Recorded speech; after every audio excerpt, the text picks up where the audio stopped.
Mening ikki singlim bor. Birisi yaratmaydi, birisi xizmat yaratmaydi. Oy, acha.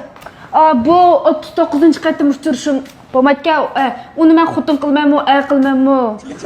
Bo'lmaydi. Sen başlaq erkekseydek tutsan qanday yaratmışsın? Va o'zim shunaqa ish qilay, yo'g'an kangri otadigan soqilgan yerdan topasam, dukoy chip o'tirib aytagim desam, xotin qilsam bo'ladi. Ufkam degan lo'rgima qachon boshlig'iga yarmay o'tirib. Acha, uyim bo'lmaydi. Qanday bo'lmaydi?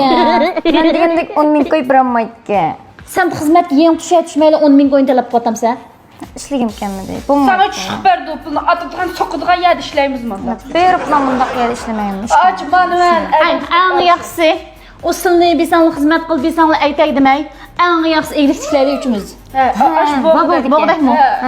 Ammo Changnan bozorda bir insixona vaka qarab 1200 ming pound. Ya restoranchimizmi, bisimiz batayda men hamda boshliq bo'lar hamda cho'ng o'g'an. Kamam, jibalamachi Sen o'tirda 27 ishlarga mas'ul. 1300 ming pound keldiga qara. Yillik ijarasini degan baksat tuban o'tkilni bir qazda qilishimizdan mash yo'q-ku. Bo'ldi, o'sha. Nech pul o'tkazgan desang-chi 150 ming qo'y. Hech kim demanglar. 150 ming qo'y.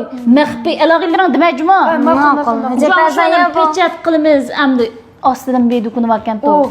Yey, oldidan mashina to'xtash maydoniga kengashlikka telefon nomerini deb beray.